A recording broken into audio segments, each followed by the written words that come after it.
श्री स्वामी समर्थ. तर प्रत्येकाच्या घरात काय ना काय पैशाच्या अडचणी निर्माण होतच असतात. तर आपल्या घरातील दारिद्र्य नष्ट करण्यासाठी आपल्याकडून दररोज सगळ्या देवांची सेवा करणं शक्य होत नाही. म्हणून मग आपल्याला दररोज गायीची सेवा करायची आहे.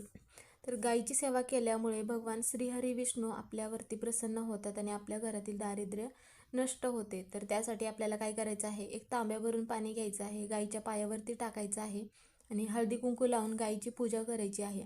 आणि दररोज तुम्ही गाईला चारा खाऊ घालू शकता किंवा मग एखादी चपाती बनवून तुम्ही दररोज एक चपाती देऊ शकता किंवा भाकरी दिलात तरीही चालेल.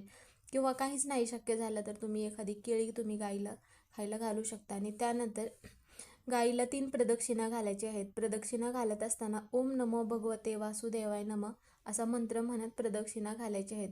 आपण जर दररोज गायीची ही सेवा केली तर आपल्यावरती सगळ्या देवी देवतांचा आशीर्वाद राहतो आणि आपल्या घरातील दारिद्र्य नष्ट होण्यासाठी मदत होते. कारण की गायीमध्ये 33 कोटी देवी देवतांचा वास असतो. म्हणून मग आपल्याला दररोज ही सेवा करायची आहे.